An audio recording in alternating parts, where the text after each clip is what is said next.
السلام علیکم ورحمۃ اللہ۔ بہت ہی پیاری پوسٹ کسی بندے نے بنائی ہے، اس کی ڈیزائننگ بھی بہت اچھی ہے، اس کا میسج بھی بہت اچھا ہے، لیکن یاد رکھنے والی بات یہ ہے کہ یہ مسلمانوں کو کہا جا رہا ہے، یہ مسلمانوں کے معاشرے کی بات ہو رہی ہے۔ وہ مسلمان جو اللہ کے ساتھ کسی کو شریک نہ ٹھہرائیں، اللہ کو اپنا اکیلا معبود مانے، یہ ان کی بات ہو رہی ہے۔ آج کرے غیر بت کی پوجا تو کافر، کواکب میں مانے کرشمہ تو کافر، مگر مومنوں پر کشادہ ہیں راہیں، پرستش کریں شوق سے جس کی چاہیں، اماموں کا رتبہ نبی سے بڑھائیں، مزاروں پہ جا جا کے چادریں چڑھائیں، نہ ایمان میں کچھ فرق اس سے آئے، نہ توحید بگڑے نہ اسلام جائے۔ اس طرح کی ایک نظم لکھی تھی کسی نے۔ یہ مسلمان جو مرضی کریں، چادریں یہ چڑھائیں، عرس اور میلے یہ کریں، یا علی مدد کے نعرے یہ لگائیں، یا رسول مدد کے نعرے یہ لگائیں، 11ویں یہ کھائیں، 12ویں یہ کھائیں، محرم کی سبیلیں یہ لگائیں، حلیم یہ گوٹیں، واسطے وسیلے یہ دیں، مزاروں پر ناک رگڑیں، سجدے کریں، جو مرضی کریں۔ یہ کافر ہوتے ہی نہیں،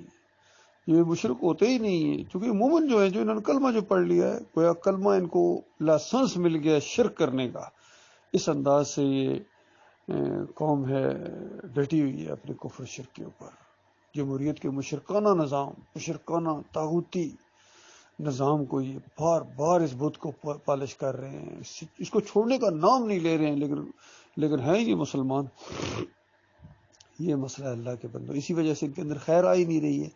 یہ سورہ الحجرات کی جتنی چیزیں اوپر بیان ہوئی ہیں، اس معاشرے کے اندر یہ ہے ہی نہیں ہے، نہ یہ آ سکتی ہیں، بلکہ اس کا الٹ ہے۔ تجسس کرتے ہیں، غیبت کرتے ہیں، تانے دیتے ہیں، گالیاں نکالتے ہیں، سب کچھ ان کے اندر ہے معاشرہ، خاص کر جمہوریت کے اندر تو یہ بہت زیادہ ہے۔ تو اس لیے میرے پیارے بھائیوں، یہ قرآن کی یہ باتیں ہیں، یہ حق ہیں۔ نبی علیہ السلام نے یہ معاشرہ قائم کر کے دکھایا اللہ کی مدد سے۔ وہ ایمانوں میں مومن تھے، مسلم تھے، وہ قبر پرست نہیں تھے، مزار پرست نہیں تھے، بت پرست نہیں تھے،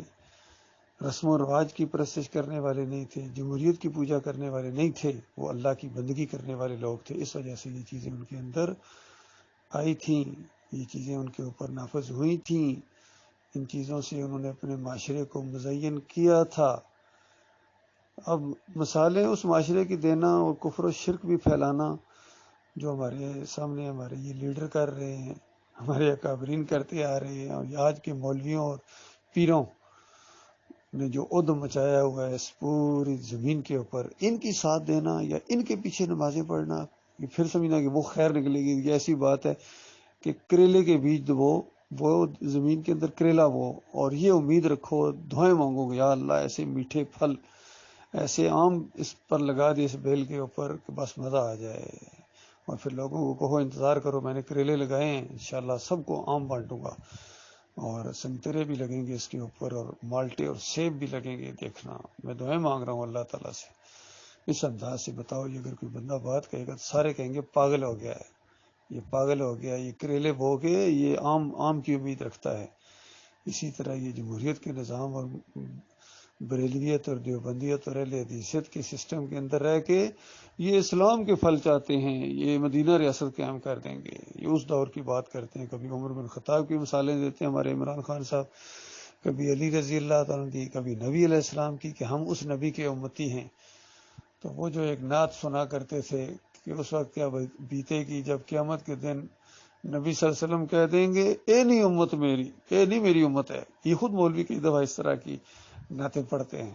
یہ سوچ بھی نہیں سکتے کہ یہ خود اس کے زد میں آنے والے ہیں۔ اس وقت کیا بنے گا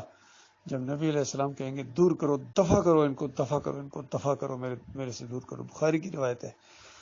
کہ کچھ لوگ آ رہے ہوں گے، نبی علیہ السلام حوض کوثر سے ان کو پانی پلانے کی تھوڑی سی، جس طرح بندہ ایسا پوزیشن بناتا ہے کہ آ رہے ہیں میرے امتی آ رہے ہیں، تو ایک دم فرشتے حائل ہو جائیں گے درمیان میں اور ان کو پیچھے دھکیل دیں گے، اور نبی علیہ السلام کہیں گے آنے دو ان کو، یہ بھی تو میرے امتی ہیں، ظاہر بات ہے کلمہ انہوں نے پڑھا ہوا تھا۔ تو نبی علیہ السلام فرماتے ہیں فرشتے ہی کہیں گے آپ کو نہیں معلوم آپ کے بعد انہوں نے کیا کیا نئی نئی چیزیں اور بدعات اور کیا کیا طریقے اختیار کر لیے تھے، کون کون سے شرک اور کفر کے اندر یہ مبتلا ہو گئے تھے۔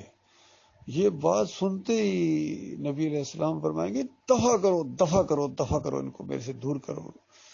یعنی ایسا انہوں نے ظلم کیا، یہ دین اسلام ان کو پسند نہیں آیا، یہ زیادہ خود سمجھدار بننے کی کوشش کی انہوں نے، اس میں تبدیلیاں کی انہوں نے اپنے مزاج کے مطابق، تو اس کے بعد پھر بہت درگت بنے گی ان کی۔ اللہ کے بندو، اللہ تعالیٰ اس خوفناک انجام سے اپنی پناہ میں رکھے۔